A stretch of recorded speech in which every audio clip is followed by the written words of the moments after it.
खबरों के सिलसिले को आगे बढ़ाएंगे और अहम खबर शामिल करते हैं कोयटा से, जहां पर सब्जिल रोड पर सड़क किनारे बम धमाका हुआ है, जिसके नतीजे में एक खातून और एक बच्चा जख्मी हुआ है। जख्मियों को सिविल अस्पताल मुंतकिल किया जा रहा है। दानिश मुराद हमारे साथ मौजूद हैं, उनसे मजीद हम तफसीलात जानते हैं। जी दाइएगा, किस तरह से वाकया पेश आया, क्या कहना है पुलिस जराये का?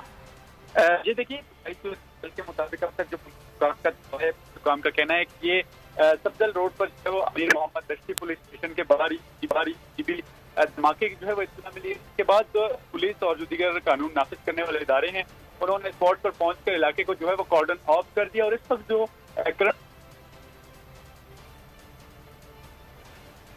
दानिश, हमें आगाज वाक़े से मुतालिक जो पेश आया है, कोयटा सब्जिल रोड पर सड़क किनारे ये बम था जो फट गया, जिसके नतीजे में एक खातून और एक बच्चा जख्मी हुए हैं। इन जख्मियों को अस्पताल मुंतकिल किया जा रहा है।